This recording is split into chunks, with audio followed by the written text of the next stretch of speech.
Hi, everyone. Welcome to Spirit Switchboard. I am your host, Kerrilynn and Michelle, and you are listening to us live on the United Public Radio Network and the UFO Paranormal Radio Network, 105.3 and 107.7.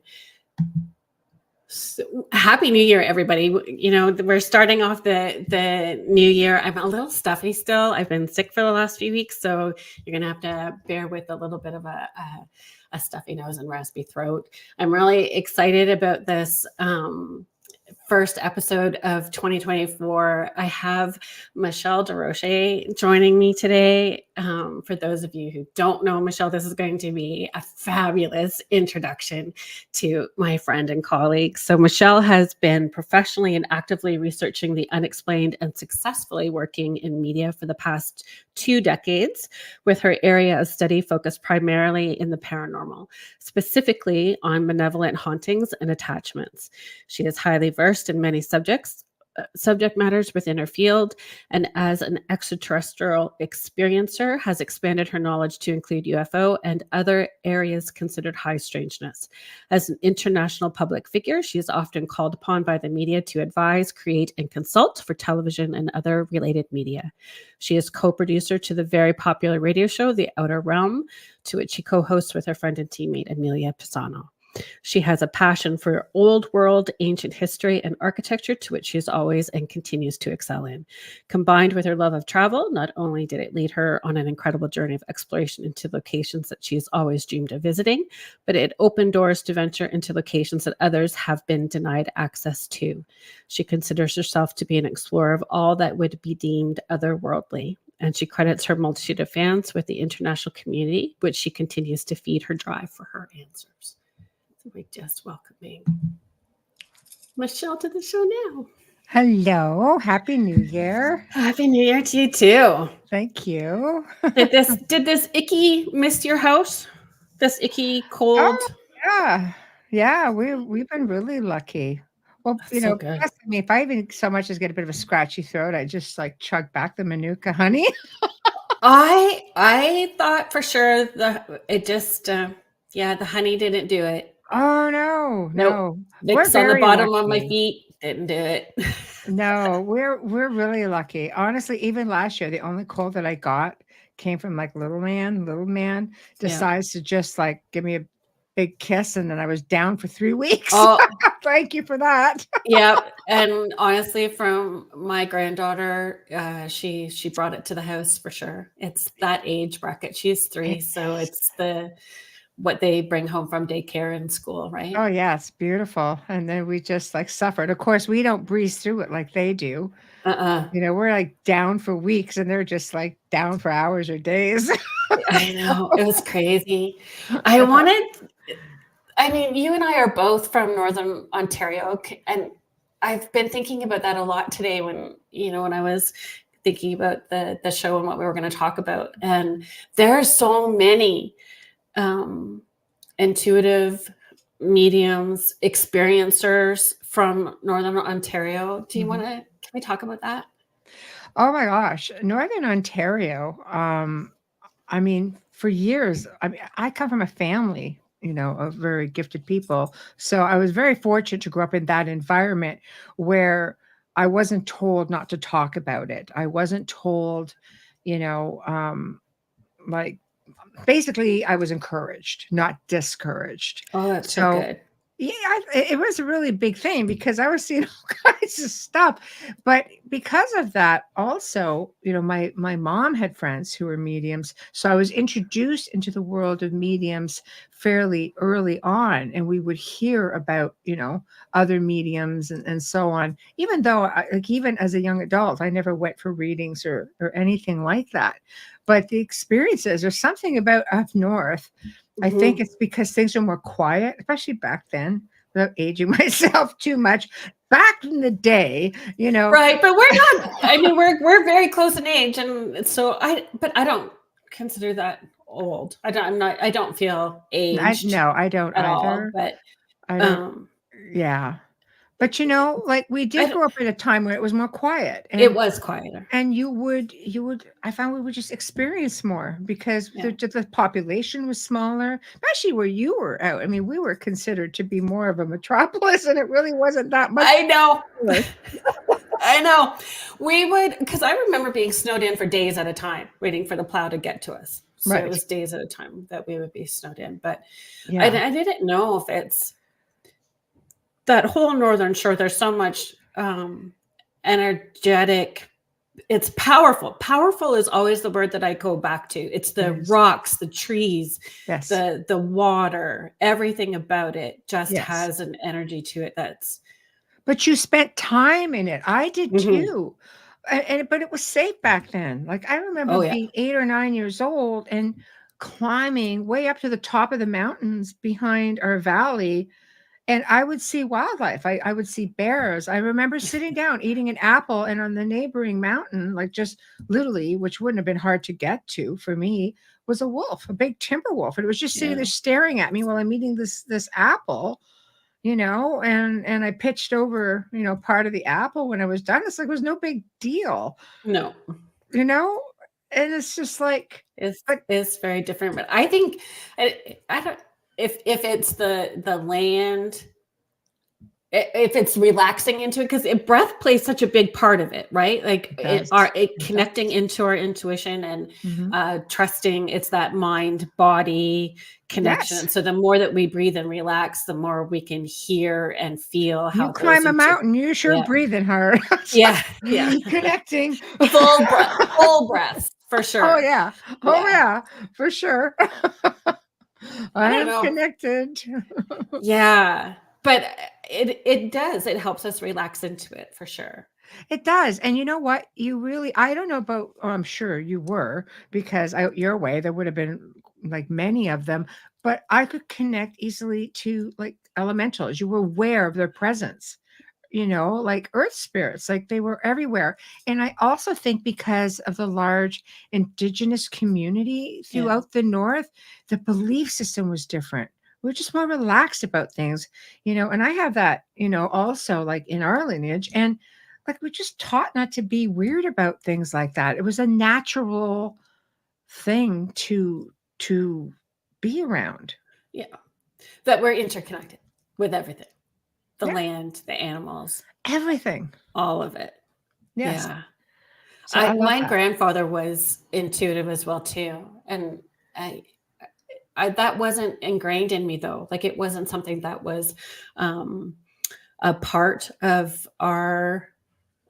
my growing up. It was something that we talked about more when I kind of came out of the closet. So it was, Right. I'm sort of the one that's Right. charging forward and saying, let's all talk about this because it's been in It's the hard. family for generations. Oh yeah. I was always told, like, even though I was encouraged within my family, I was always told that it's kind of like a family secret. You really just shouldn't talk to other people about it. Why not? Yeah. Well, because your friends think you're just bizarre and weird, and you realize that it's something they use against you as you get older. It's like, that's why I shouldn't have said anything. Yes. Okay. And Right. I think that the fear of not being able to, the fear of standing out in the crowd and not being normal, whatever normal is, right? Having to conform. So it gets, I know, dumbs down. We dumb it down in order to fit in order to get through those experiences, especially through school. Right. And then you look at us now, like we're the cool kids. What do you mean you've always been able to do that? I get that I a know. lot. Yeah. And all this time, I thought I was a cool kid and had to be an adult to get there. Yeah. But Yeah. it is. But I think that it makes such a difference for our children and grandchildren as well, too, that, Well, we they certainly understand paved what the their way. lineage. Yeah. Yes, exactly. I think we just paved the way. I remember, my grandfather, my mom's father, extensively speaking to my mom and, my aunts and uncles about the family abilities. And they were quite, comfortable with it. And then I had one uncle specifically who really took it to a whole other level. And I remember my uncle before he passed sitting down with me and he said, it's just something that got passed around, from your great grandparents to your grandparents. He goes, I took it a step further. He goes, and you've taken it like, 50 steps overkill, but Yeah, you did yeah, it. So, yeah. and I like to think that in doing so, that we have collectively, those of us who do work in energy and light work and things like that, or working with darkness, whatever the case may be, I think you have to have a big understanding of how light work works to be able to work with darker energies. Mhm. But I think in doing so, we've opened that door for our children and grandchildren and the next generation to be able to comfortably embrace it. Yes. And like just open-minded with all of it, and that there doesn't have to, it's respect, Right, whether it's light or dark, whether right. it feels heavy or not heavy, that we Yeah, have to respect all of it, and all of it is necessary. I agree. I agree. Everything has its place, whether Yes. you want it there or not, it's Yeah. there. Yeah. We're just going to do some hellos here. Yeah. Hi, Julie. Thank you. I'm glad I'm on the mend too. Contessa. Hmm. And then Contessa, is it? I could. You don't have to answer the question if you don't want to. My question would be: if you did, you struggle embracing your gifts, knowing that your mom didn't? Was it harder for you to step into it, um, comfortably? That's a I, tough one. it is tough, and I find, you and I, you much more than me in the public eye. My children stepping back from it, worried that they would have to like hang a shingle on the door and publicly say that this is what they do, and they Yeah. have other dreams and goals and Right. focus. And we don't want to do what mom does, even though No. we have the ability, we don't want to do it. Right. Yeah, it's still a struggle. Well, I hope that, forums like this and, finding a community where you can feel supported is helpful for you.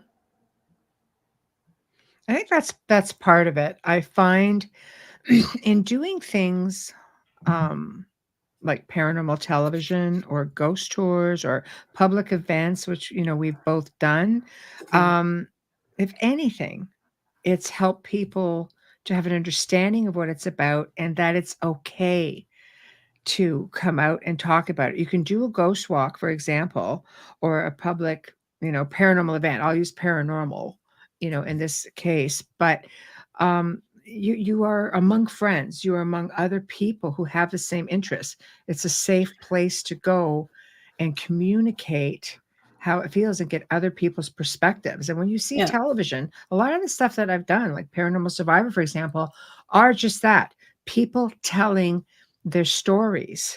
And I've Hmm. always had people say to me, there has to be a way I can give back. I want to tell my story so people who are in our situation know that you can talk about it and there are people out there who will believe you.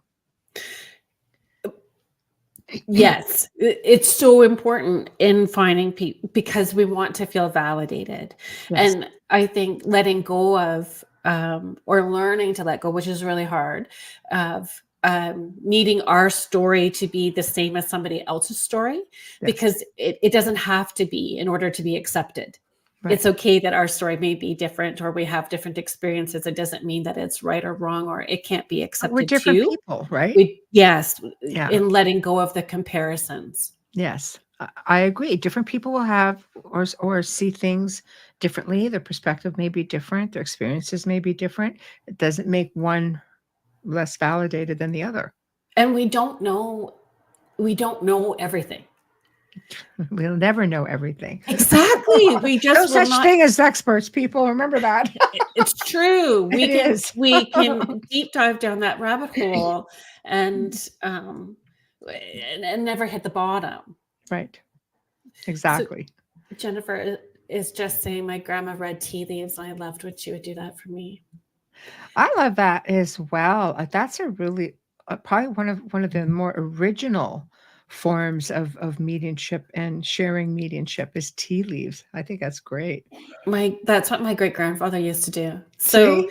yeah, Yeah. so I found a newspaper article about him reading tea leaves, and there's this cute little. He was tall, slender German fellow with big, thick glasses and a heavy mustache, and he's just sitting there with his cutie little teacup Aw. reading. Yeah, it was I so mean, that's brilliant. great though. Yeah, me too. But I mean, it often confused me as to why my family didn't necessarily want to embrace that, Mm.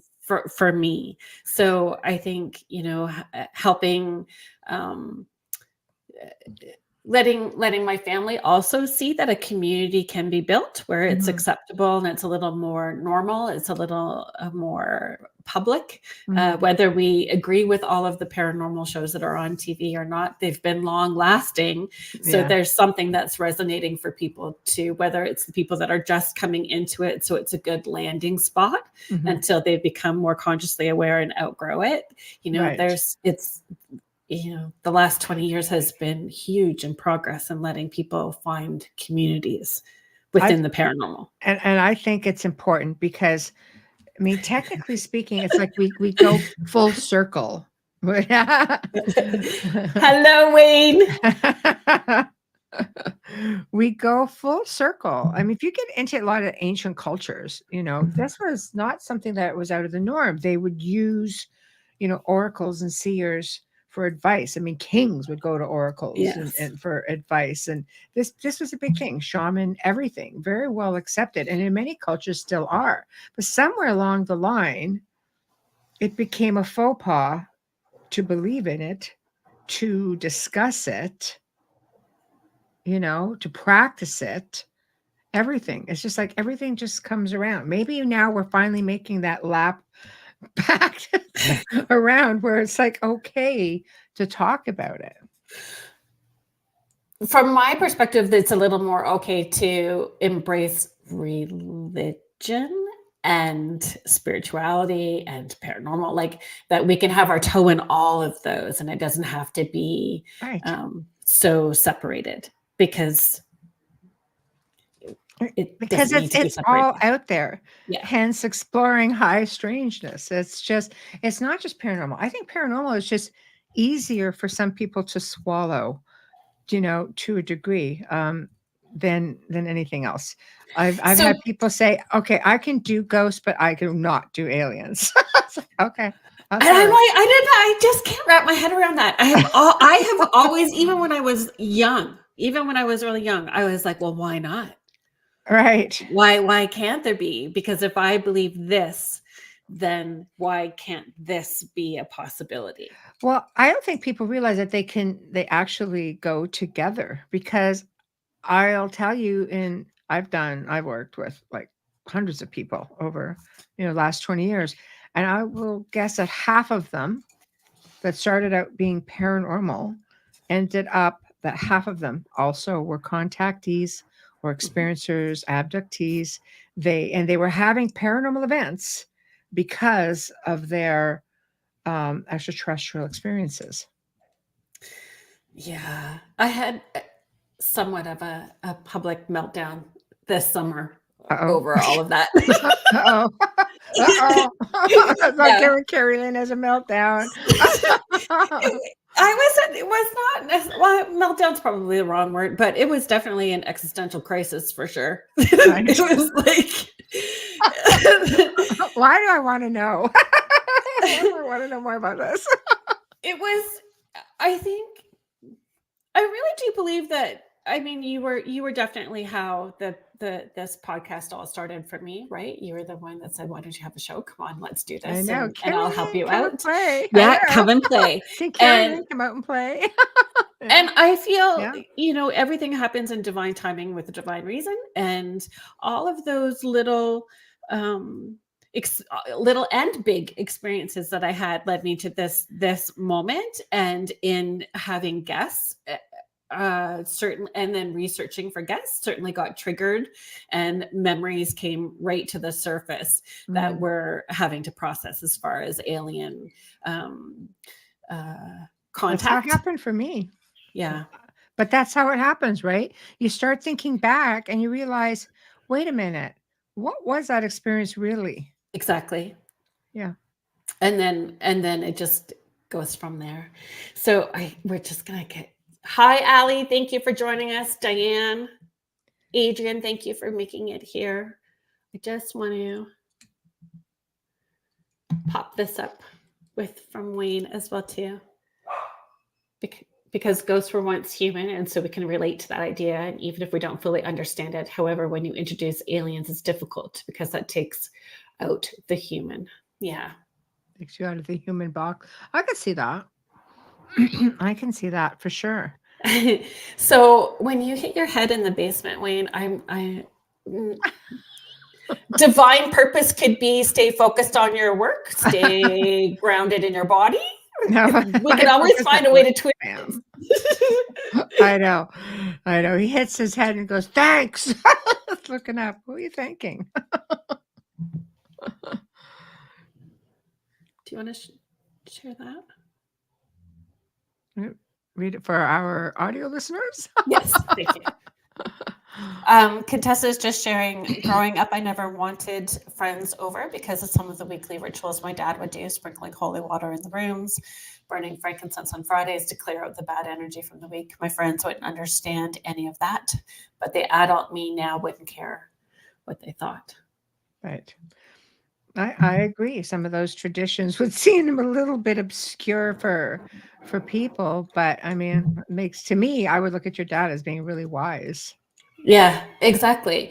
And understanding that it's important, right? Understanding how we protect our energy, clear our energy, stay grounded in our energy, whether we understood it back then or not. Yes. Adrian is just sharing many humans were once alien too. Well, you've had a lot of hybrids. We were talking about that on our show last night. Were you talking about hybrids last night on your show? Well, we were kind of, yes, and we had a wonderful guest on. He's a wonderful person, wonderful speaker, and he wrote a book called The Final Nephilim, and we talked about how Nephilim were essentially hybrids, and we talked about going back to ancient biblical things and how UFOs and aliens were actually very much part of it. They talk about that in the Bible. Yeah. And I said to him, "Well, I'm going to bend your thinking a little bit." And he was a reverend, just really awesome man. And he goes, "Okay, I like that." I said, "Okay, we have our creator who is everything. He's all. And we have Mother Mary, who is flesh and blood. That would make Jesus a hybrid." And he looked at me and he thought about it and he went, "Yes, it would." Thank you. It's not necessarily a bad thing, but when you have this divine, this energy, this all that is, this is coming together, and he goes, yes, that's that would be right. Thank you.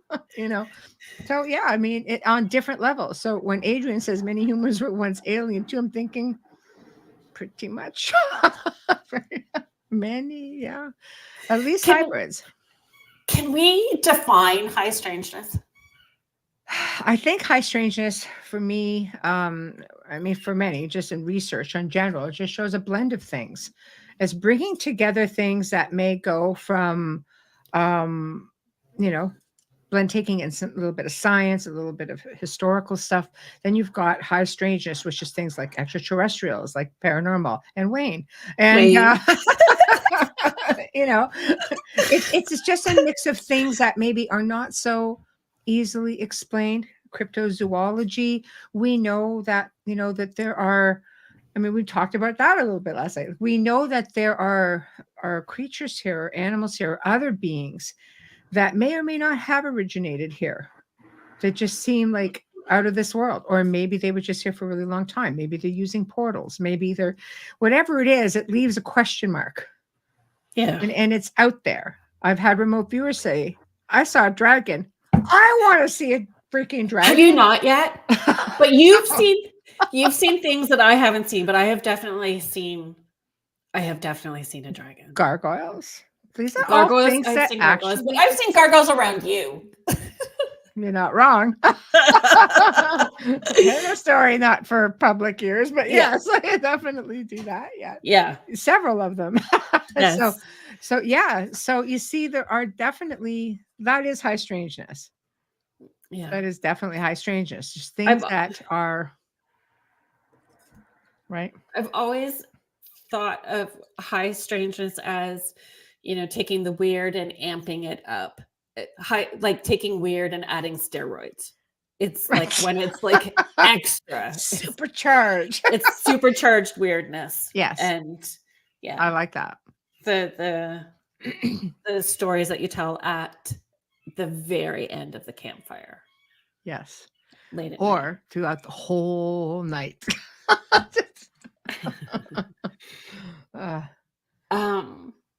I just wanted to come over here to Phil. Yeah. I'll put both of these up. So Phil's wife Jen was actually the winner of the 12 Days of Giving spot that I had put up, and Nice. she was so she was on just before Christmas. So Phil was saying very true. Now that you say that, I just tuned in at the right moment, being a minister. Okay. Your comment, Michelle, about Mary, God, and Jesus made me think as a minister. Thank you. Well, thank you. I mean, there's not really, any other way. It's not trying to be disrespectful in the statement, but I mean, when we look at a crossbreed of something, that's pretty much what you would call them, right? A hybrid. And I don't know. We have, human female with a very otherworldly and all encompassing. I mean, unless somebody else had, come out with another idea with it, as to what you would call them, it doesn't diminish the fact of the belief that no, it's the Son of God. But who is God? He is all. He is, I mean, pretty darn exceptional hybrid, but right? But hybrid nonetheless. Waiting for the comments. I know. I love you all. I love you all. But this is part of why we have the discussions, right? Is like being open-minded. That was really well received with it. So, if that's any consolation, Kerrilynn. Oh no, I'm not. I'm not worried about it at all. I just like having the conversation and looking at things from a different perspective, and that's why we have these conversations, right? Is just being able to see from a different perspective. And we've not all had experiences. We've not all had that opportunity to have the conversations. Yes. Oh, Phil, good for you, Phil. Ooh, love to hear the feedback. Phil is just saying, I'm going to ask this question with some clergy colleagues on Monday. I love that whole perspective. But that's essentially at the end of the day, when you're dealing in high strangeness, it's a lot of perspective and perceptions, and it's nothing definitive. No. I think sometimes we have to have a very impactful experience for us. It's almost jolting. We have to be jolted into, and now we're in the middle of it. So you just embrace it all and have to roll with it, learn to roll with it. I agree. Open-minded is a really good thing.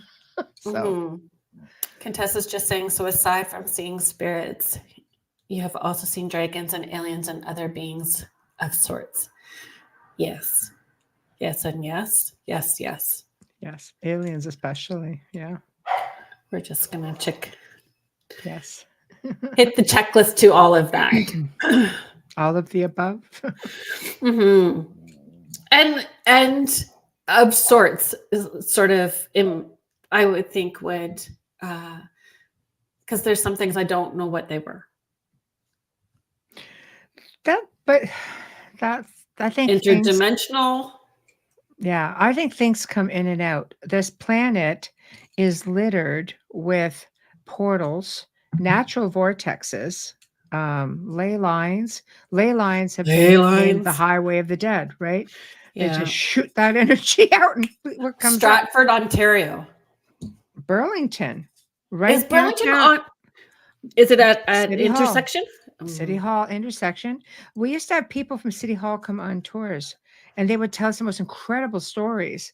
interesting. And we had someone there say, the ley lines had crossed, and they would just have, she goes, we would look out at any given time, certain times of the year, especially, you could look out sometimes and just see a spirit walking by. But she goes, one time there were a group of us on lunch and we were looking out the window down to the courtyard and saw all these people in period clothing and horses and buggies all within the courtyard. I'm just like, what? So is that an imprint though? It could be, but they're, a lot of things are just moving about, having their business. Could it be an imprint? Yeah, it definitely Or could just be. a layer over top where they're having their own experience over top of our experience? Anything is possible. That's just it. There's a lot of people have Right? captured some phenomenal photographs there, and they all seem to be from a whole other time. Interesting. Yeah. Downtown Guelph. Oh, Um, another one. yeah, downtown Guelph for sure.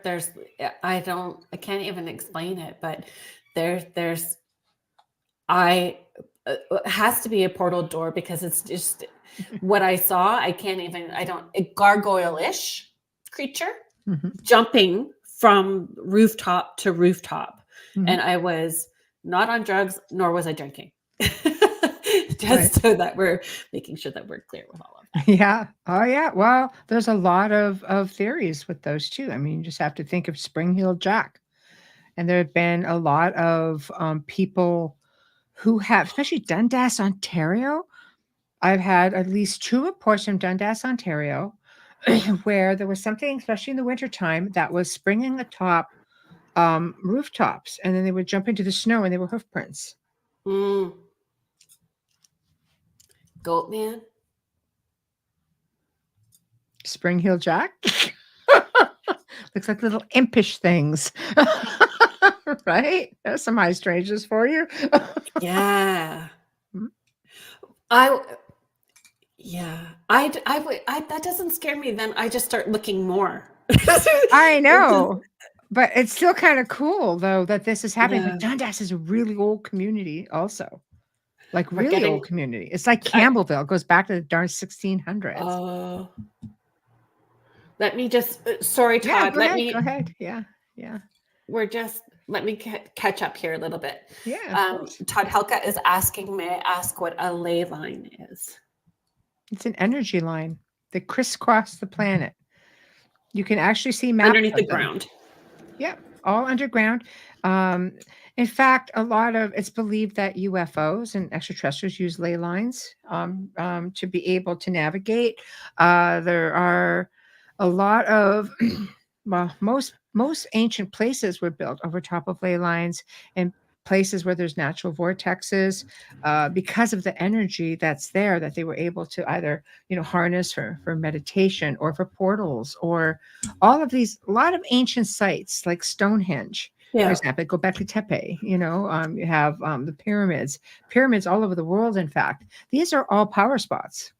And many of the churches went on as they amalgamated all of these ancient, civilizations that they conquered or, whatever. And they would go ahead and build their churches over top of that. So the ancients knew where all of these powerful places were. Laura Ash Arnold is just saying Sedona is palpable there.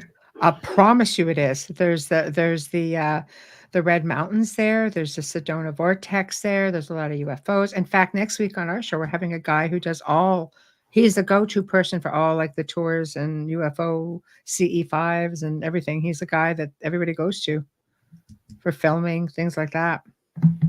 So yeah, it's a hot spot. Pete, let me just get caught up here. Yeah. Pete, is it when you have seen aliens, have you ever felt like they were good and wanted the best for you, or have you felt scared? Kind regards from Pete, watching in Tadcaster, North Yorkshire, England. Thank you for joining us. Wow. Yeah, thank you. That's great.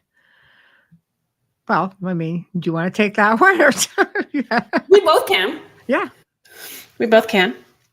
I would say that my experience was positive. It wasn't necessarily negative, but I'm not going to say that there hasn't been negative because there's stuff that I have not fully remembered, hence my existential crisis this summer. So there's definitely something that is creating some big emotions to surface. Um, Mm, so not that I am scared. I just needed to be in the right place before I explored that a little bit more. But I would mm, say what I had thought were spirit guides um, were not necessarily what I thought they were, and coming to that awareness this summer. mm. And how did you feel about that? That actually was quite positive for me. Good. I And like then that. I would say when I was dealing with one of my kiddos who's in the autism spectrum, we definitely had an alien. Uh, uh, and I used the term spirit guide because I didn't know what else to say, but Right. information that I received came from a being not of this planet that was super helpful and Right. monumental in my son's progress. I like that. I like that. And I agree. With ET, they're believed to follow lineages. Chances are, if you as a child have had experiences, so did your grandparents, Yeah. great grandparents, and going way back, like they follow family lines. I tested that theory because I had had experiences from time as a very young child. I remember looking to the stars and just watching to see things because we were in a valley. There wasn't the big city lights. You would see stuff all the time. And this was long before satellites in the sky, you know? So you knew when you saw something, and our family spoke of it pretty openly. But it's like I blocked it out for quite some Yeah. time and started having all these paranormal experiences. But I remembered those because they got pretty traumatic. And then watching my own kids go through stuff, I was sort of like, so I just asked my mother and I said, "Have you ever had any paranormal or extraterrestrial experiences?" She goes, "Oh, my father used to see them all the time. He had a telescope, he'd watch for them." Wow, eh? And she said, and she goes, "And I can tell you," she said, "that I was pregnant with twins." She goes, "Your sister had a twin. And when I delivered your sister, there was nothing else." And I thought, did my sister eat her twin? I don't know. One of those things, that happens sometimes. She goes, "Oh, that's all I know." The doctor seemed a bit perplexed and we left it at that. I was like, okay. So, it does go on. And I do know there's also telepathic communication. And at some point in doing the shows, it's Mhm. like what you said earlier, Kerrilynn, when you're preparing for somebody to come on the show and you're doing a little bit of research about what it is they're going to talk about. Um, I started, having a lot of people who were really versed in being experiencers, or sometimes they're people from the military, just, talk about UFOs, ETs. And I I learned that if you just telepathically say, "Okay, I think I'm ready for this," because it made me skittish. The whole thought of something coming into your room at night, the boudoir is supposed to be someplace where you feel safe and buzz off, right? But this is where I think people get uncomfortable as well. It just feels like an intrusion. So one night I just said, "Okay, I think I'm ready," because I was seeing all kinds of things. And I was just saying, okay, obviously this is something that's not paranormal. I was getting downloads because I was being shown images. I would write everything down just Yeah. so I had a timeline.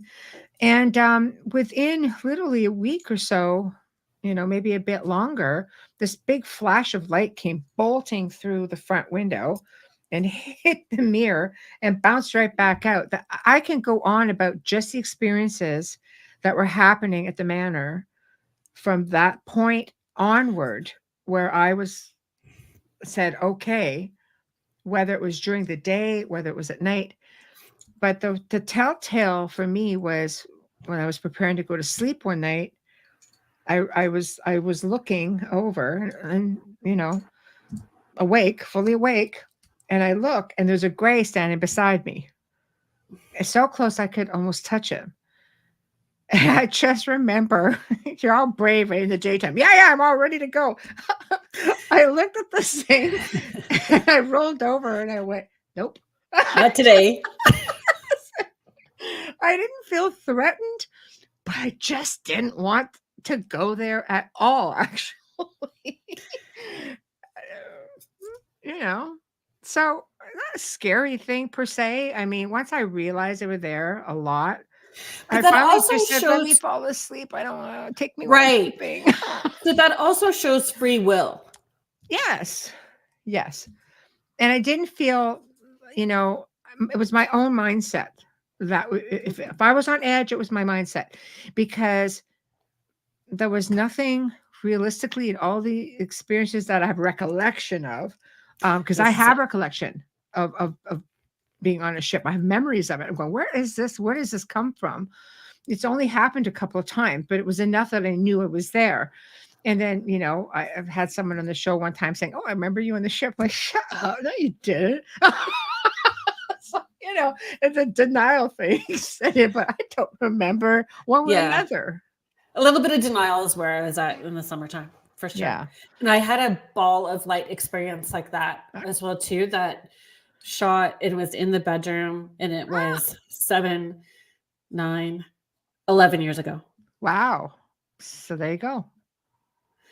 And yeah, I had a partner at the time, haven't for the last 9 years, but at the time, and he actually sat straight up and said, what the hell was that? Like, what the hell was that? And like what I did scared him. So that scared him even more. It really shifted a lot for us within things came to an end very quickly because he was not that's ready a game or prepared. changer. Yeah. Do you see what this is what, again, we're coming back full circle to the questions that you would ask and comments you had made about feeling comfortable. I think that ghosts are one thing, but throw aliens in the mix. It's like, okay, I draw the line at the aliens. Because people just have a hard time getting their head around it.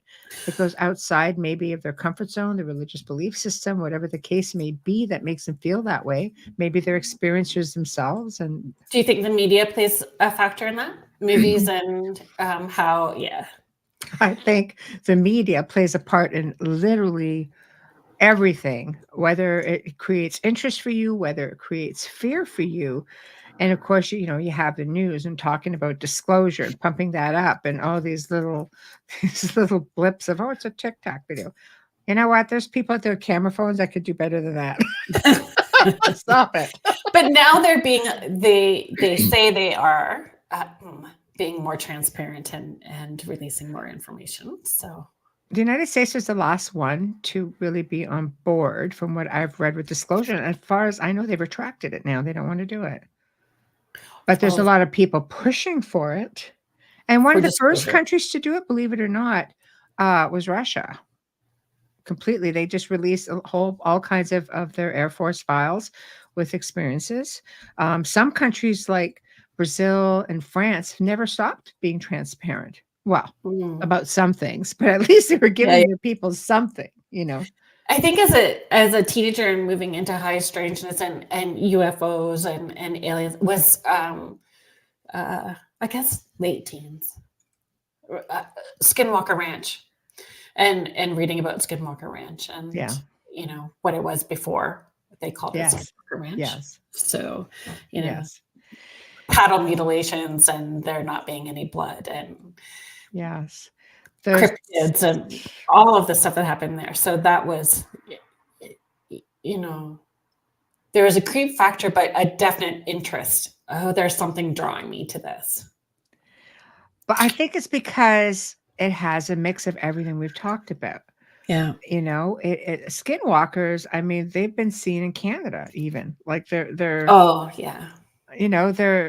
I think they're just beings that they're everywhere. That's which tells me, Skinwalker Ranch has a lot of, like, at least one big crazy portal over there, at least one that they know of, maybe more. There's UFOs along the mesa that go in and out of the mountain. I think what we need to ask ourselves is this: are they ours? being, U.S. military, since that's in the United States, or is it theirs? And how are they coming through? I typically think that there's a lot of beings that have been here the whole time. Exactly. And dimensional doorways, Yes, whether it's, I just feel there's a dimensional doorway there somewhere. absolutely. And what's underground? Mhm. All the magnetic issues that are going on. I know That that there have been happens. some RVs that have said that there's a ship there. So yeah, I kind of feel there's a ship there, but I see. I kind of feel that there's a ship there. Yeah. I'll say it out loud. I'm now on the record. It's going to be in the archives forever. I know. I Kerrilynn did. didn't say that. I but I have been places. Have you investigated places? I have investigated places where when you stand with a compass that it cannot find a true north. Yeah. Like it just spins in a circle Yeah. like crazy. There's something magnetic that is tossing it sideways. Yeah, for sure. I mean, you always have to look at. I love a compass. They call the compass the poor man's EMF detector. And I love it because, Old school works. it does. It works amazing. And Yeah. and when I would do events with kids, I would go to the dollar store, buy a whole bunch of little ones, and they would just have a bloody blast. It was great. But they work awesome. And it's just a matter of being aware of your environment, the same thing as you would with any other EMF sort of detector. Watch you're not near power lines, large rocks, for example, mountains, if power boxes, anything. I mean, if you're standing in the middle of a room and there's nothing there that could be obstructing and the thing's just going wild, you have to think, okay, what did I just walk into, or what is coming Yeah. near me to create this?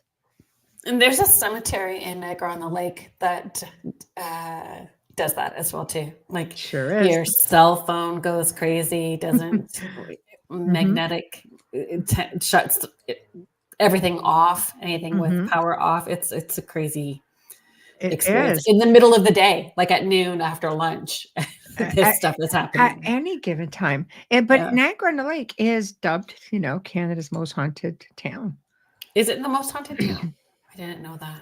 Most of it is haunted. Well, that I knew for sure. I've investigated a lot throughout Niagara-on-the-Lake, and it's crazy the amount of activity that's there on so many levels. And of course, you've got Lake Ontario, then you've got the Niagara River, and then you've got Niagara Falls. So there's a lot of energy that's being literally amplified because of all the elements that come together, including UFOs underwater. Oh, sorry, did I say that out loud? Yeah, no, that's okay. Actually, I'll pop this up for you to see. There we go. Contessa is just saying, and in our oceans deep below. Absolutely.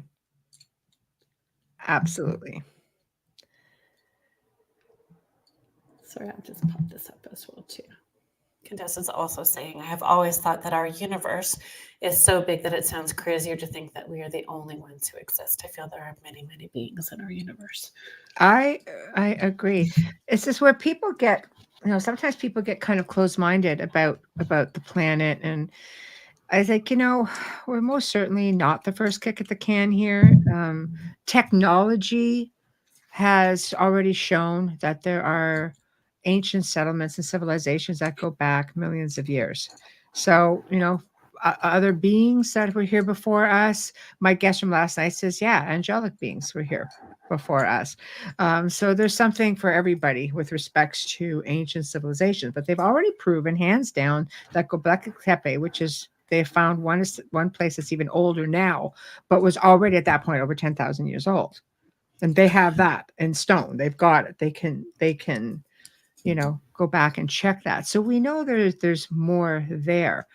So to think that, our creator, who is almighty, who can do anything he wants, and has created his entire universe and probably more, if we're going, with this belief system, why would he limit himself to one planet, one little group of people? We are a small grain of sand on a very big beach.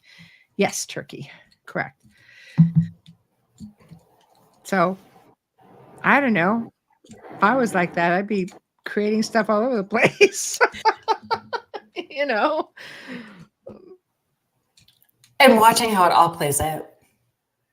Yeah. I guess. Exactly. But, how do we know that when, Wayne actually made a really good comment last night. And he's like, well, how do we know when Mars, for example, didn't, because it's pretty much a dead planet for the most part. How do we know some beings from there didn't end up here? Even in animals. Yeah, I'm open to all of that. What was the ark really? A DNA cedar? Like, I don't know.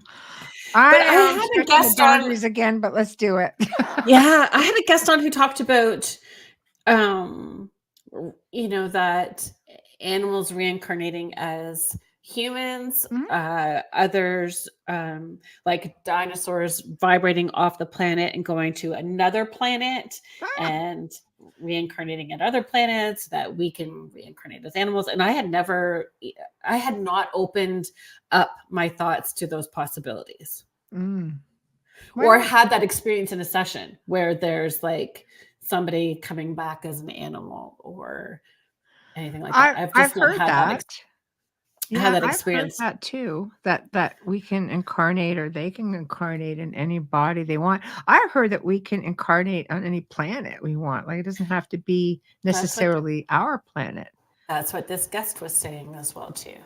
See, I think when you're looking at the realm of possibilities is pretty great, because my answer for everything is we don't know until we get there. Yeah. All we can do is hypothesize on everything. I don't know if I want to get there. Yeah, but isn't it fun? No. I maybe I'm saying that wrong. I just know, like, when I go, I just want to go. Right. The little ego chihuahua brain that I've got. The chihuahua brain is like, yeah, I don't want to come back. I don't necessarily think that I want to reincarnate, but I know that the compassionate side of me is like, oh, you want somebody to help you with this lesson? I'll probably volunteer and come back anyway. It's always the kids too. You gotta come back with me and do this. Okay. Yeah. That's how I got suckered the last time. Okay. Yes. Because Eric said that to me. He goes, Mom, I think I'd like to come back, but I won't come back without you. You have to come back with me. Okay, honey. Oh, here we are. Kid. I know my oldest, he said to me when he was 4 that he remembered me, but when I was his other mummy. Oh, see, that's kind of wiggy, but cool. Yeah, he talked about it quite a bit. And that he can remember that.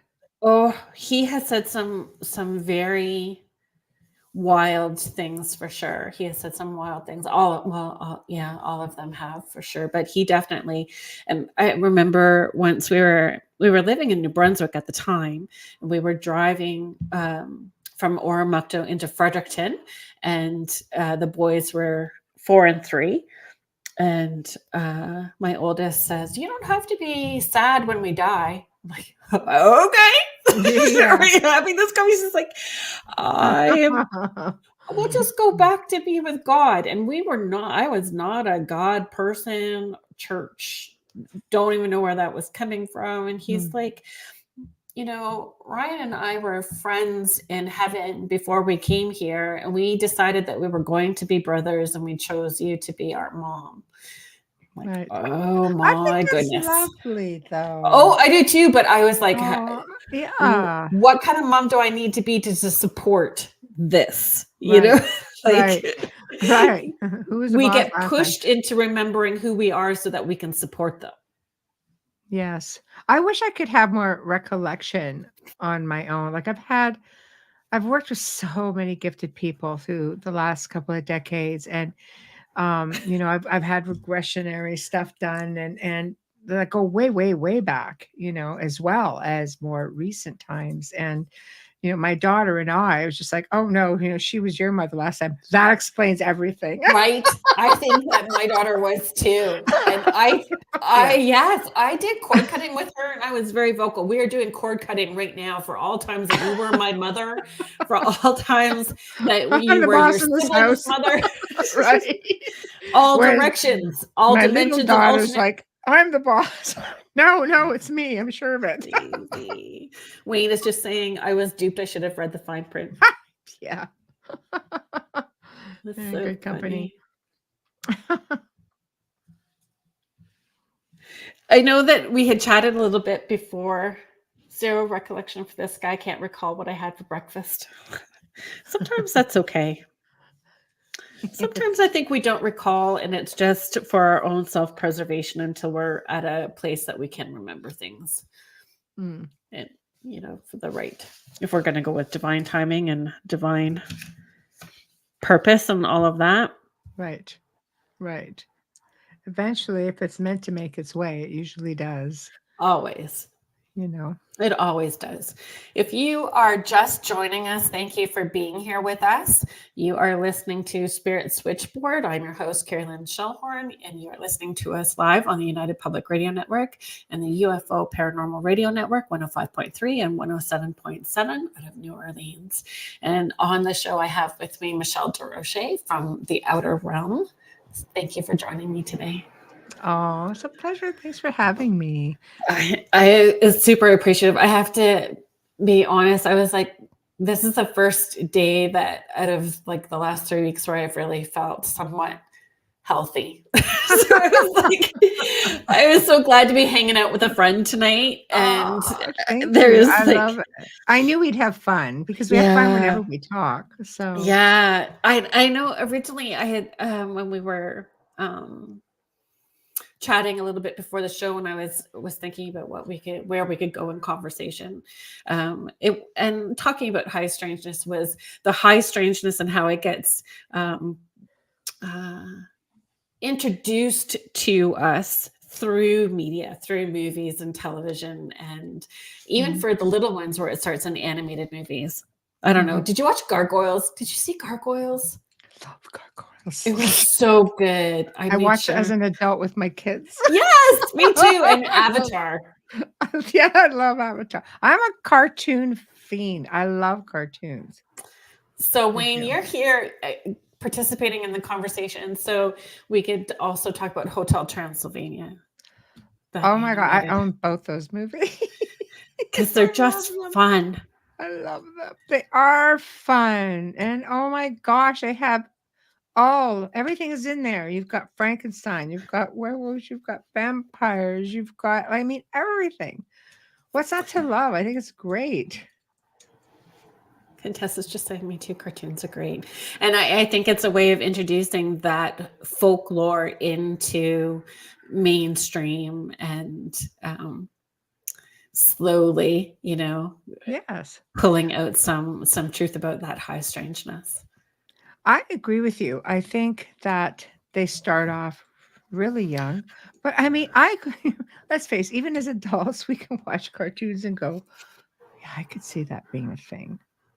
Well, they have to gear some of it to adults to stay through the whole movie with the kids, right? There has to be a thread for the adults. Well, I'm going to use one example. Do you remember Fern Gully? Okay. Yes. Like the whole construction thing, and you had the fairies just trying to save the forest. Do you know? Here's a perfect example of introducing folklore, high strangeness with. This would be like Norse or Norwegian folklore. Do you know when they were building a highway? I think it was Scandinavia, Norway, somewhere like that. They actually had to halt putting this highway in, and because there was a big tree in the middle. And do you know that allegedly, this was in the newspapers out there, that gnomes were becoming a problem for the construction crew, and eventually the highway went like this around the tree. Yeah. So I don't know. Let's right there. I think is a really good example of how, this is a folklore thing. This is something that exists, and people see fairies all the time. And here's an example of, an entire country. Yeah.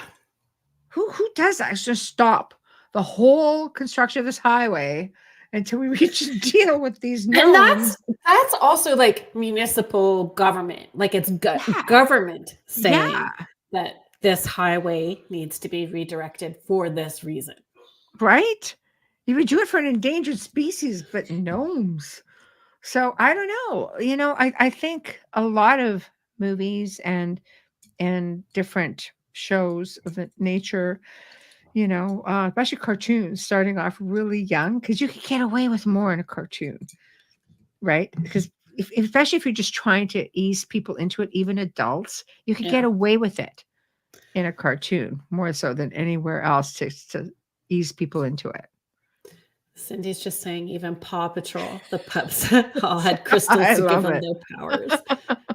I've not watched Paw Patrol, I have to say. Oh, yeah. The kids, they love it. The little ones. Lily's, when she started watching, she's 3, that's my granddaughter. So when she was watching TV and stuff, she was watching musicals. Like Hamilton was her favorite. At 6 months, she would watch Hamilton and rock, and it still is something that she's interested in. But now it's different. And definitely things like Halloween, the scary creatures, anything like that don't scare her at all. But anything that has to do with magical anything, she is all over it. That's her old soul in her, I think. She just comes from a time where that was all acceptable stuff. I Yeah. believe that magic is buried deep within us. There are people who still call themselves magicians, and there are people who study esoteric knowledge, which is from the old mystery schools. There's stuff out there that we can't even fathom that talk about all of these type of beings. Well, and again, how much does media play into the fear factor in magic and the fear factor in accepting that as part of who we are naturally? I tell people that all the time, that you need to be okay about conjuring and doing spells or anything like that, because it's our intention and where we're putting our energy, and understanding that our thoughts, words, deeds, and actions matter. Mhm. And so giving it a direction in a positive way so that it's not stewing within us as well too. So we don't overthink. So finding those positive ways, just so we're clear. I think you said the key word, though. It's intention. Intention. Everything is intention. Yes. Yes. I think it comes down to, even when doing clearings, everybody has different ways of doing clearings, for example. But if there's no power behind the intention, there's no power behind the words that you're using, it's just an action. Okay. So I feel like I'm going to step in a big pile of poo, but here we go. I say, do it, Kerrilynn. It just opens up a bigger conversation when we're talking about clearing, because somebody could go in and clear a space out, but if there are people or the surrounding people are doing other things, it just adds more energy that would have to be cleared again. Right. So, right. I mean, it's always such a big. It's never a one-time thing. It's a way of life. In my opinion, I contest his father.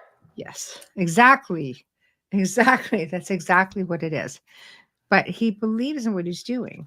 Yes. People who, when I'm clearing my space, I mean business, and I put out that intention. And I think that's important. Otherwise, it's an action. People who I've worked with through the years, I'm just like, okay, start cleansing, do it this way. Say what you mean what you say, follow through. It's really quite simple. Really quite simple.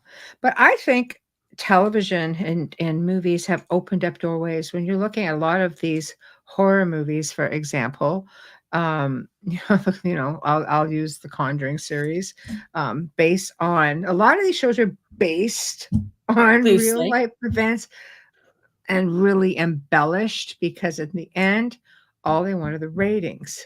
I mean, there's no point making a movie if you're not going to get ratings. You're not going to make money. It costs a lot of money to make a movie. So people, I think, go into situations having big expectations. Oh, yeah. And then they go into a place, you're like, there's nothing here. I'm not even having an experience. It doesn't just happen like that, right? Yeah. But Yeah, I see that very clearly too. What people's expectations are. yeah, Um, yes, because you know what we see can be grossly exaggerated. exactly. Right. And Hi, so Michael. it's an expectation.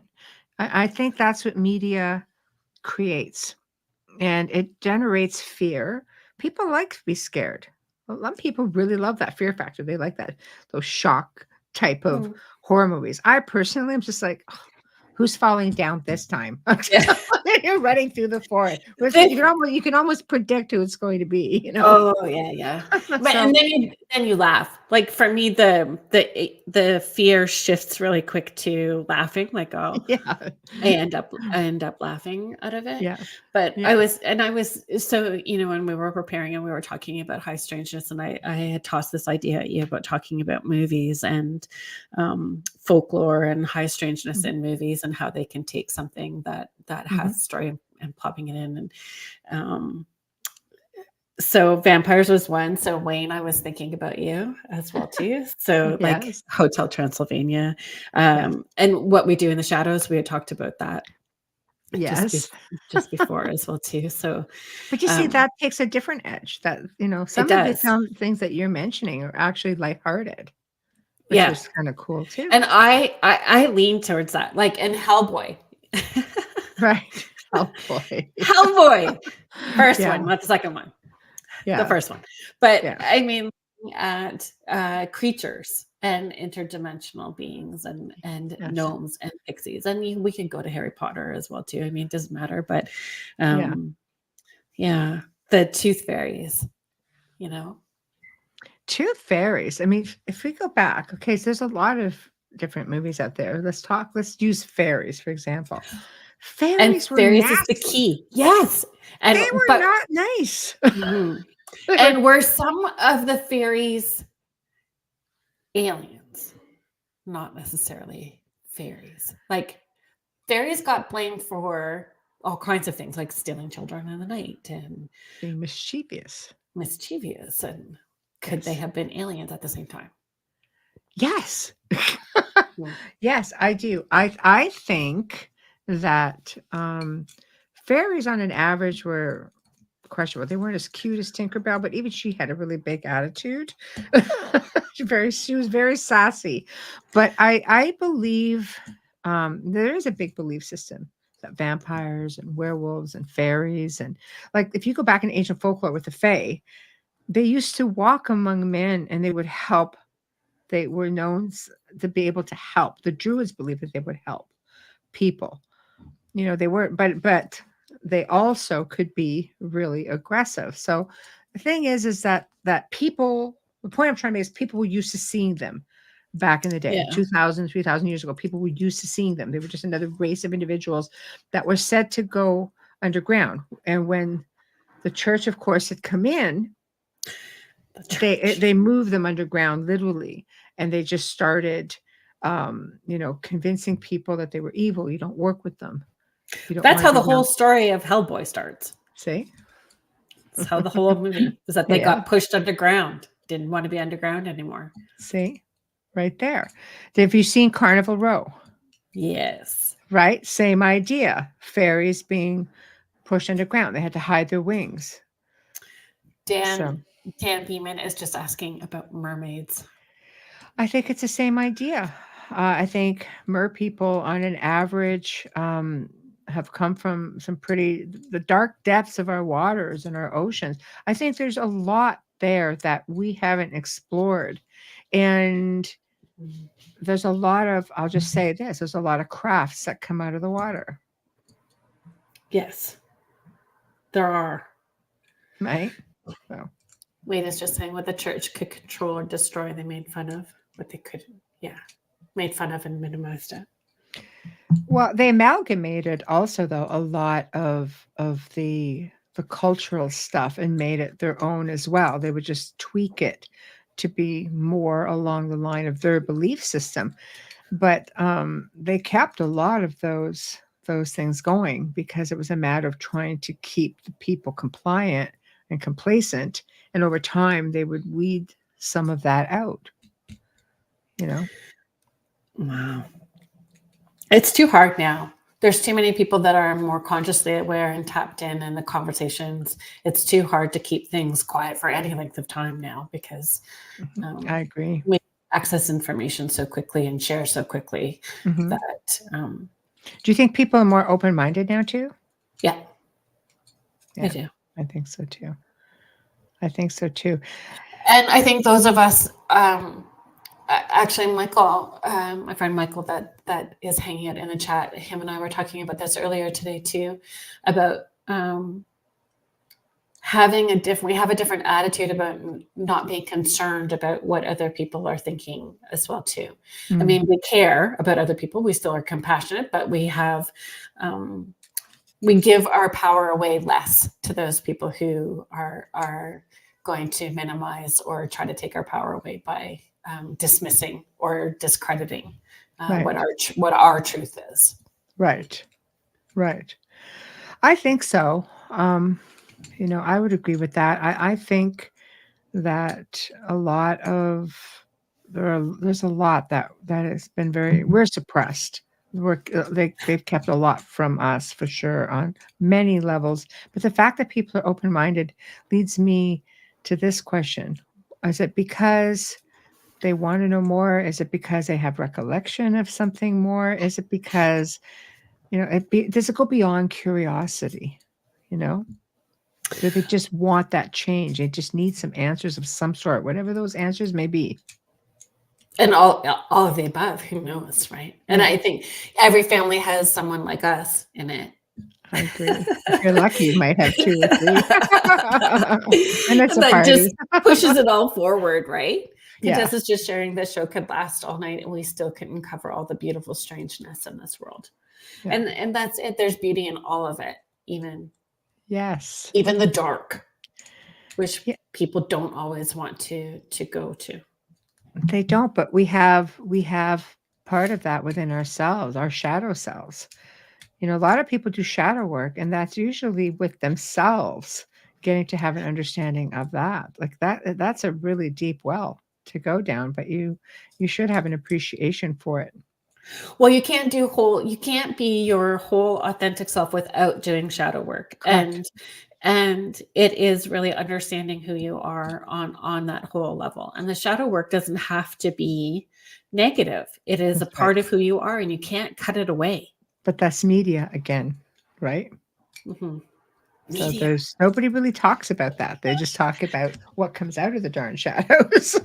Right. It ain't those funny vampires all the time either. But it's so fun to talk about all that stuff. Like even Ghostbusters. Let's just, if we want to keep it lighthearted as well. No, absolutely. I love that. I do. I love that. Okay. Ghostbusters. Let's go back there because it's lighthearted. One of my favorite movies. The original one, the very first one? Yeah. I love the very first one. The very last one, because they're coming out with a new one, I thought sort of spun off after Harold Ramis passed away. Like they were still able somehow to extend that story from the original movie. And I thought that was really awesome. This last one I liked. Yeah. I thought so too. I liked how they incorporated the story. Yes. The original story into it for sure. I like that's what I mean. Like so if we go into the high strangeness in it. Yes. How they incorporate high strangeness. Ectoplasm. Yes. Ectoplasm, exactly. Highly strange and cute. Highly strange and cute. Exactly. But ectoplasm is a thing. And it's a thing, right? Yeah. Yes. It is a thing. Yes. And it's interesting because I didn't really think about it at all. You see images of it when it wasn't real. It was faked in order to entice people in, during the height of spiritualism. Back then when it was first coming out, for sure. Spirit photography and all of that. But we're grateful to them because they've pushed us into the worlds that we are in now. I think that was the catalyst. I back in agree. the The 80s Fox with sisters, for sure. oh, yeah, I mean, for those who've never been to Lilydale, it is one of the most incredible places. I have friends who live there. I have been several times. It is really a place that is magical because they have a fairy forest as well. They've got portals and they've got, they're very into their fairy folk there Mm-hmm. in Wayne, Lilydale. I actually have your first book. I think I have the first two, Yeah. actually. See, But if you he want to has a come little on and collection. yeah, you can come on and we can talk vampires sometime. There we go. I'm But down. I'm down for that. But ectoplasm. So there's a reason why I wanted to bring that up. Just because, I mean, it gets sensationalized as Slimer for sure. But I had kind of poo-pooed the idea and was not necessarily open to it, which is what a lot of us do until we have the experience and then we get open-minded to it. So I didn't personally have the experience, but my friend did, and she sent me she'd come actually for a reading. It's how I met her originally, like a very long time ago, maybe 12 years ago or so. And the very first time, and so she brought a picture, and the picture was of her fireplace, and I was going to send it to you, and I didn't. So I'm going to try to see if you can see it. But she had this fireplace, and her granddaughter was spending the night with her. And her granddaughter wanted to sleep on the couch and have this little fireplace to fall asleep with. And then she shut it off, went to bed, gets up in the morning, turns it on. So it's going. She's watching a YouTube video about the lesser banishing ritual on YouTube as she's drinking her coffee and not thinking, she said, she didn't originally start off with that. It just sort of like landed, you start watching one video and something else pops up and then something else pops up, kind of thing. And that's where she landed. And then she went out to check on her granddaughter, and the fireplace had this black slime all over it. Wow. Okay, Yeah. that's wiggy. See. Oh, what the heck is that? Wow. Yeah. That is very interesting. Interesting, right? That is. Yeah. And when she touched it, what did it feel like? Like, was it because goo? We use the word goo. Goo. Okay. Yes, like oily. Yeah. That. Yeah. One thing I've learned in this amazing universe of ours is that anything is possible, and that's what makes it paranormal. That's what makes it highly strange. Because you don't always have an explanation for it. Or there could be 5 different explanations because 5 different people have had 5 different types of experiences. Right. Okay. See? There's no one expert. That's kind of how I feel about it. Yeah, it's true. No, it's true. But that's something else. As media puts labels on everything. And you can't label everything. You can't. Well, does that happen in order to make it comfortable and easily, like, more acceptable for people if there's a label to it? I think people like structure of some sort. I think you have buzzwords, easy to remember. If it's labeled, then it's accepted, maybe. I call it stink eye tight butt. God. What kind of label is that? Who's in charge of making the labels up anyway? Yeah. No, thank you. Did ghosts fart? We're talking about. Did ghosts fart? Some people will tell you yes. Some people, I've actually heard if we're talking about had an EVP of one, and that's what it was. I listened to that. I went, come on. And he was just like, no, for real. So the grade 4 humor in me would be like, was there thermal imaging at the same time? Because that would be really funny. It sounded like one. Interesting. It's like, oh, all right. Why not, I suppose. My question is, was it residual sound, or did you smell anything when you got the sound? Right. I was like thinking for the obvious. That was my question. Oh. Yeah. It makes you have 1,000 other questions. Sure. I mean, if you caught an EVP and you're standing there and you hear a ghost do that, did you smell anything at the time? Wayne said you had Weezer at the manor. Tell me about Weezer. Weezer was a guy, he was in the middle room upstairs, and he I think he had asthma or maybe a heart condition. I remember investigating initially, and we caught him breathing in the EVP, and he was sounded like he was gasping for air, and he was playing and touching the recorder because you could hear something with it. But Wayne was writing downstairs one night, and he could hear somebody going and Wayne was always good with spirits. He goes, Weezer, what are you doing down here? He nicknamed him Weezer, right? But it just turned out he was this man who had been staying there at the time. And of course, we, since moved him on. What a struggle to be wheezing for all these years. Do you think that? So, do they get stuck in that? If there was a belief system that didn't allow them to transition over, or they believed that they could get stuck, or believe that they did they know they were dead? Did they know they were dead? Were they did let's explore for a moment belief systems back in the day, 1800s and prior. You had God-fearing people. So in other words, if you go covet the neighbor's wife, you're going to hell. So some people are like, I think I'll take my chances and stay here.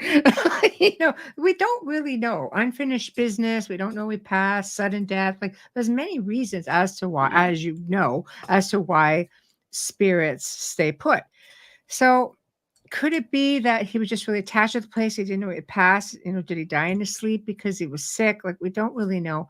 At first, I thought maybe residual energy, except he was sort of popping up in different parts of the house, and he was playing with the recorder. And I've had spirits do that before. You put it out there. They don't really have an understanding as to what it is. So they're touching it. They just see it. They're touching it. And when he was speaking, it was like really, really close. It was like, I was like, what? and playing around. So there was a degree of intelligence there, but he was definitely stuck. I always find it sad when spirits are stuck. Move them on as fast as they'll allow. But it really is like ghost therapy. It's spirit therapy. Yes. In order to get them to move over. Yes. It's not as easy as people think, You have to convince them. Exactly. Oh, yeah. Julie, I heard phantom farts in my house. When my kids were small, we called it back snorting. Why not? I like it. Back snorting. He said, so cold. Adrian is just asking, without a body, how could they be ill? I think it's just the state that they were in. If he was gasping for air, not so much that he was ill anymore, but if he's gasping for air. I remember. And what they believe they will be. Correct. I remember a woman in my life, very, very close to me. She passed away. She had a condition where water gathered in a sac around her heart, and it was sort of squeezing it. So she talked like this for a while. And this woman, she was fully ascended. But when she came through, I remember the old voice recorders, like the old answering machines with the tapes. She came through and it beeped about 3 times, and there was music in the background, which confirmed to me that spirits can ride the waves, through ghost box and things like that. And all of a sudden, she saw the cats, and she used to call them her fellas. And she'd go, and all she said was, "Hello, fellas." Like she talked like she was still, because I don't know if it's because she was projecting in our time or our realm or whatever the case may be, but she most certainly sharing in a way that you'll know for sure that that's her. Yeah, very, very possibly that's all that it was. Not so much for me, because I knew she was sick. She died very suddenly, but she just basically said, whoever goes first, and it'll probably be me, will come back and let the other one know that we're here, and we made it. But at the time, her son, who I was in a 4-year relationship with, he's the one who came home and caught the message, and he just looked at me and said, you just have to play that message, and you might want to sit down. And I'm going, okay, I'll bite. Right. So I played it and I looked at him and I go, what do you think about it? And he goes, that is my mother. He goes, you need to take that tape and you need to take that over to my dad. And as soon as he heard it, he validated, that's Margie. That's Yeah. So I think it was more for them because I would have believed it regardless, right? That's what Adrian is just sharing as well too. But we were saying maybe they imitate their last state of Very being possible. in order to be recognized. Just a valid theory for sure. Mm-hmm.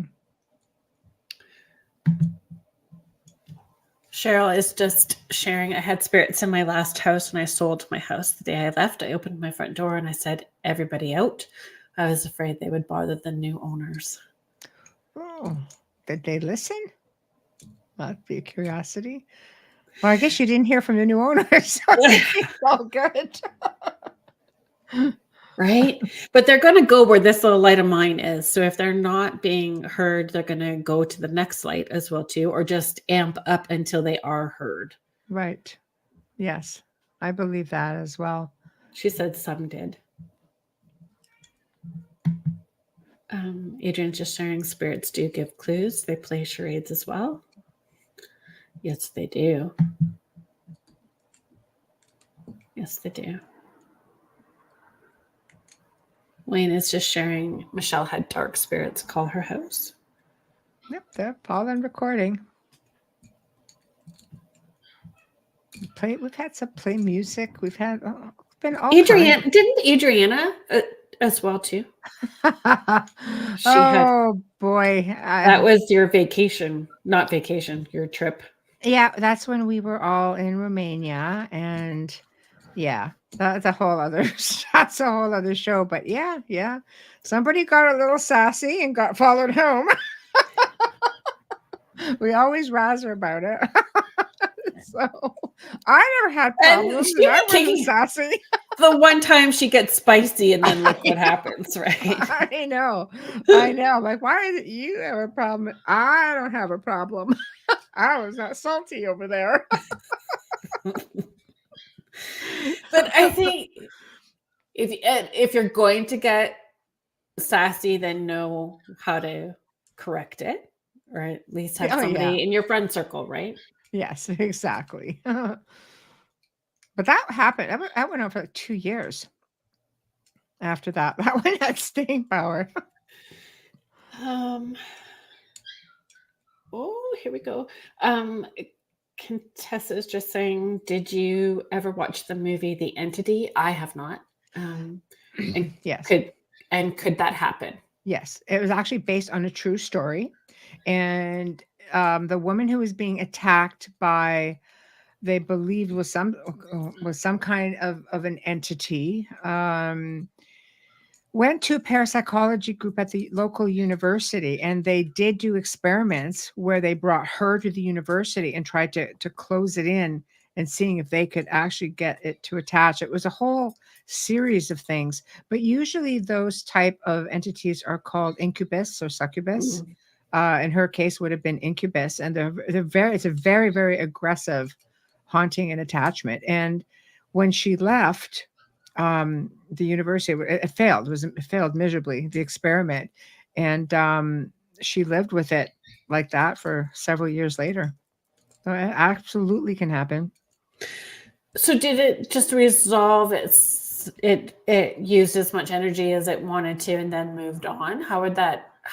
What was the closure to that? Well, they were physical attacks. So what an incubus does, it will attack a woman.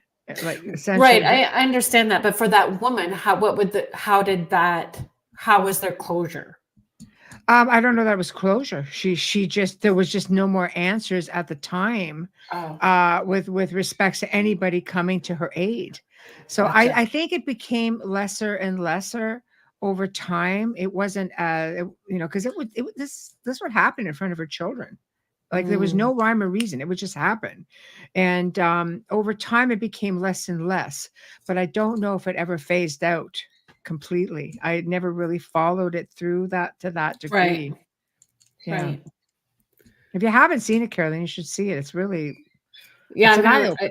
I will look It's it an up. old movie, like probably back from the 70s or 80s, I think. 70s is where all of those movies came I out know. See, but we talk about movies. and how it affected everybody. Yes. Yes.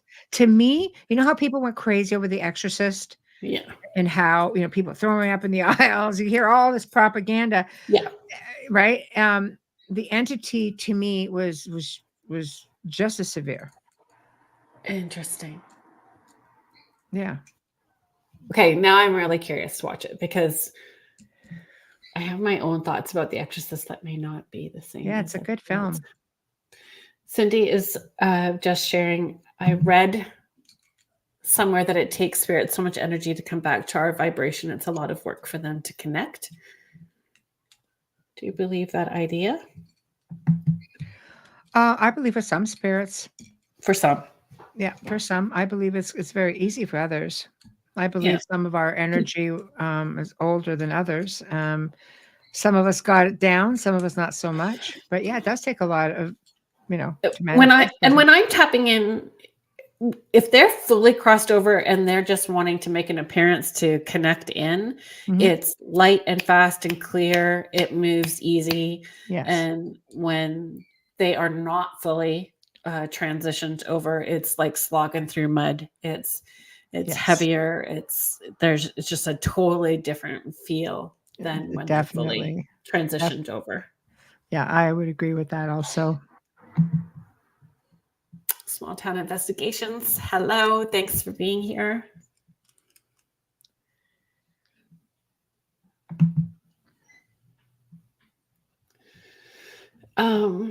Cheryl is saying some of them crossed over, had one that breaks things like picture frames and light fixtures. Is there anything else though that goes with that? With experiences? You and I know exactly where to go with that. I know. I mean, I've researched ghosts and hauntings for a couple of decades, and sometimes, is it because it's fear driven, or is it because we have a lot going on in our lives? But there's a theory, of course, which has been shown many times with many researchers, that young people going through puberty, or women especially going through menopause, we have crazy energy. Like, we're pretty powerful beings. I am woman, hear me roar. It's a thing. So it's a real thing. It is, especially during that time. And we can project energy very easy. It's called psychokinesis, and we can do telekinesis by moving things around. But I find sometimes that it's hard. It's easier for people to think they've got a really busy or malevolent spirit in the house than it is for them to think that I'm a powerful I'm a powerful being. We as human beings are very powerful, and we can actually project this and manifest, footsteps and cupboards opening and closing, hence poltergeist activity. Do you ever run into that, Kerrilynn? Oh, it's very hard to tread into that water when you're asking someone to look from a different perspective and have accountability for the activity that's happening in a house. And I find if they are not ready, then they will stop talking to you and just seek out until they find what they want to hear. Like, until they find somebody that's just going to tell them what they want to hear. So, asking those questions and getting to that is sometimes very tricky, for sure. But I mean, I've experienced and seen it numerous times where it is somebody that who is extra sensitive, and the activity certainly amps up when it's high emotions as well too. And when you say a little bit of yoga and therapy and a walk in nature, and they're like, what do you mean? It's true. But I agree also, though, with the sensitivity. It's not easy to tell people. I've taken to sending links. If you see yourself in this, if you have any questions, please feel free to ask. Sometimes it's just easier, but it's easier than sometimes in explaining it when you just put something that's just so well. And that worked for me. Yes, but I find what I have found is they have spoken to so many different people who all have so much fear as well too, that the fear just has engulfed them, and Yeah. so you are trying to talk to them through the filter of so many other fear-based people that they've already spoken to, Right. which is Right. sad. Right. Yes.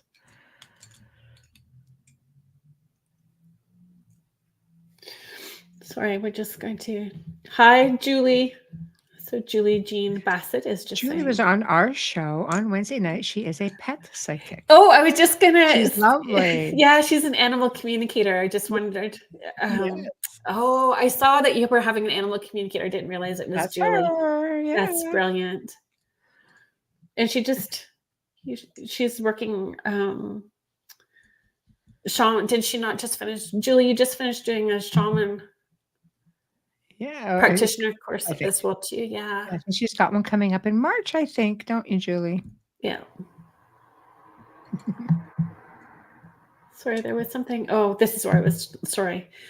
Cadessa was just saying, is that what this is? Over 15, all the powers come out. And I actually think it's mid-30s. I think that it starts around mid-30s to early 40s. I think that a lot of different changes are happening at that point, and things start happening then. I think it starts with some people, like as children, young girl, they never lose it. And it just keeps hyping up as they go through their waves. Yes. Well, I would say even like it dulls down in order to feel okay and get through the school, and then at those hormonal points, then it amps up. And personally, that was what happened for me personally as well too. Oh, yeah. Cheryl was saying the activity was in the old house. Now I've lived here 7 years, and 2 things have happened. Oh. So there you go. Certified shamanic practitioner. Thank you, Julie, for putting all the proper words in my mouth for me, because I was tongue twister right there. Say that 3 times. I am still cold, flu, foggy brained a little bit.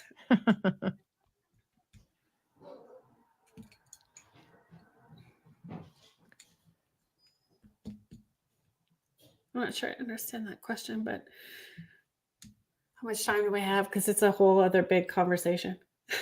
Yeah. You see which one I'm looking at. I wonder if spirits have Ouija boards or mediums to try and contact us. I don't think they need any of that to contact us. No, I agree. I think it's the living that need it. To get out of our own way. I think sometimes the tools, are just to help us get out of our own way. Yes. In order to Especially if people don't have confidence in yourself, maybe. But some people who read other people, like for example, you can just go bam, bam, bam, bam, bam. You have people, sometimes the living, they need to see something. This they is need true. the visual, right? Mhm. They need the visual. I had a wonderful medium from Brantford. Her name was Diane. And she was doing readings at like a psychic fair. So I don't want to necessarily go into the big conversation about those either, but I do believe that for myself personally, it was a brilliant start in order to get there fast, to hook in fast, to deliver the messages quick and not do the fluff, get into all the fluff. Right. So it was a brilliant start for me. And I met her at one of those, and she was doing readings in sand. Like play sand, just plates of play sand, and you would put your hand on it. And I've heard about that. And she's twisting it and reading it. And I went over to her and I said, "Can you teach me how to do that?" And which was probably pretty bold, but that's, I always look at everything like a little kid. It's just a sense of wonder. Look at you with this. Can you teach me how? And she's like, "You already know how to do this." And I said, "No, I don't." She's like, "Yes, you do." She said, "It's coming from here. Look, you can do this." And she put her handprint in it and she passed it over and she said, "Just do it." I went, "Okay."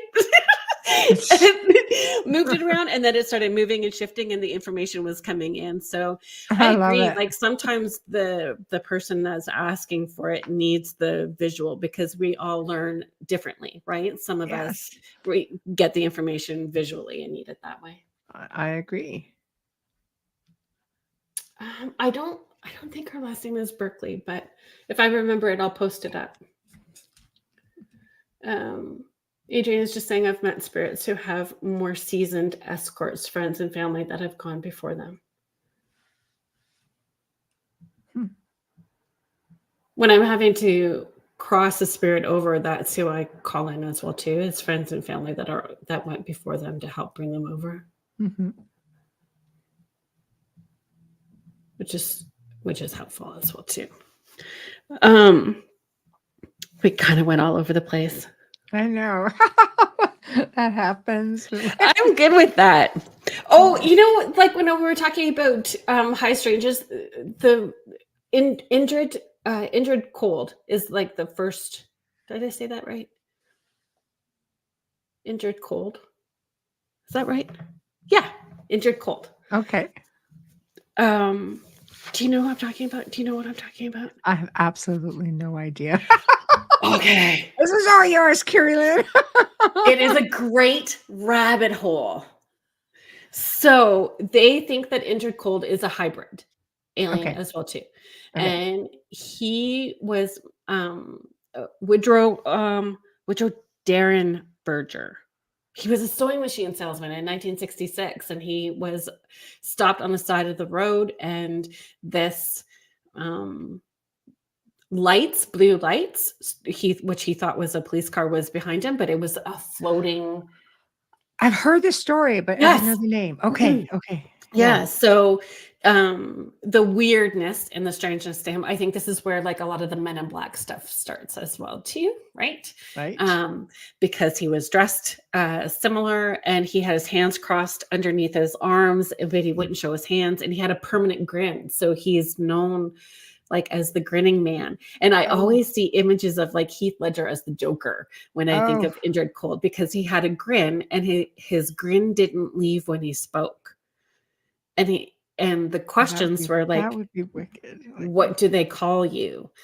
And you know, he used the term we are not, why are you scared? We are not here to scare you. We are here so that you will be more joyful. So and then there was numerous encounters with this injured cold. When the fellow asked, when Woodrow Derenberger asked him what his name was, he said cold. So injured cold. That's I don't know what I would make of something like that. But they think he's a hybrid alien, so they think it has to do with. But hybrid aliens can be like your next door neighbor. It's like this guy not sounds my neighbor. Like, no, yeah, that sounds kind of wiggy. Like, you know, that's just like. He had a fixed smile on his face, and the smile didn't move, and he had short cropped hair that was slicked right back, and his skin was very light, is what the reports are. Maybe a vampire. I don't know, but there was more than one report, and it was in the 1960s, right at the height of all of the UFO kind of stuff. Oh, see, right there. I love high strangeness stuff. I love all of these crazy beings that people see. People have seen vampires for real. The Count Saint Germain.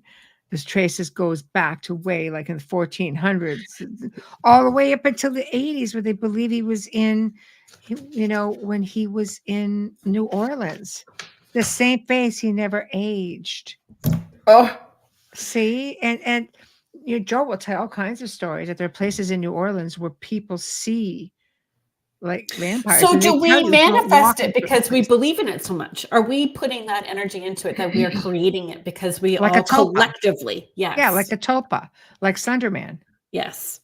Right? Slenderman, the whole idea of Slenderman was put together in a chat room, and all of a sudden there started being sightings of Slenderman all over the place. And the chat rooms would give him characteristics. All of a sudden the sightings, he started manifesting certain characteristics. So let's go a step further. Santa. Oh, yeah. Is Santa a freaking tulpa? Because there are stories, really crazy stories, where Santa is so friendly and jolly when people, you know, he's showed up in somebody's house, for example, and people wake up and see him, like even adults, and he looks at them, scowls at them, like, "What are you doing up?" I don't know. Go back to bed now. And they've seen him show up in the middle of a street with this big bag. And so Mm, I don't know. Do we manifest that as an entire collective? I think so. Yeah. I believe that we can. I believe that, I mean, we can't say that we are powerful manifestors and then say, but we're not responsible for having created those. Right. I agree. Comes back to accountability as well too. That's why I am always like it when my thoughts go in a not nice place. I'm like, clear, cancel, and delete. Thank you very much. We're just gonna clear, cancel, and delete that. We're just gonna roll that back in as fast as I put it out and hope that it comes back fast. I don't see I'm not listening. La la la la. Yeah. Go away. Yeah. No, it is crazy. I think we have the power to do a lot of stuff. So, have you seen the animated movie Rise of the Guardians? Yes. I love that movie so very much. But again, that's about belief. It's about if you believe, do you believe in the nightmares so you can make your nightmares come true? You know, you have to believe in the Easter Bunny or he goes away. You have to believe in Santa or he goes away. Like I love that movie. I think, I love yeah. that Santa's a big Russian as well too. Santa's a big Russian. Big mafia Russian dude. How about Krampus? That Krampus movie was pretty darn compelling. But you see how they ease us into it? But it mainstreamed Krampus and it brought that to the forefront, right? It does. It does. Polar Express. Yes, that's another Oh one my about we have God, to little man believe. loves Polar Express. I know. I think, the realms of possibilities when it comes to high strangeness is really, it's vast. You can go in so many directions with it. I think we're left hints every single day, whether it's in media, whether it's even in the history books to a degree. Yeah. If you delve for it, you will find it. Yeah. Agreed. Thank you for being on the show with me today. Thank you for having me. It was a lot of fun. I love This was fun. the bouncing of ideas, and I love how interactive your chat room is as well. Makes it so much more fun. It was Not that you're not fun by yourself, Kerrilynn. Oh, I was not. I was not sure how fun this was going to be. I was doing my like I said, it's the first time I really got dressed. Right. Well, we know I I got can talk enough for everybody 4 today. people at least, so you're good. You could just kick back and relax. I have probably been snoring so bad with this cold, I've woke the neighbors up on both sides, I'm sure. That's how bad this little bit of business has been. Today, okay, girl. Yeah, we haven't even gathered as a family. Like, we were just so sick that we haven't seen anybody. We haven't really had a Christmas dinner. We haven't done anything. Well, that just makes room for another gathering. Yes. I said maybe we'll do a Christmas in July and just make it like super fun. We'll just pick a date, right? Well, much better weather. Yeah, for sure. Thank you, everybody that was participating in the chat who tuned in and listened to us live. Thank you to United Public Radio Network and the UFO Paranormal Radio Network, 105.3 and 107.7, New Orleans.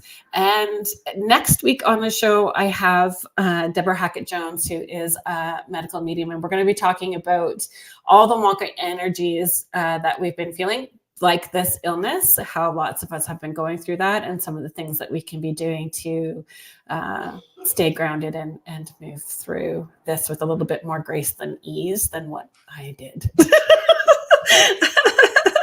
Some more so than others. Yes. Yeah. Right. I think I did pretty good. I did it to myself. I just slept a lot. Yeah. But that's how you get over it, right? Yeah. 2 weeks. Thanks, everybody, for being here. And we'll see you next week. Good night. Good night. Bye.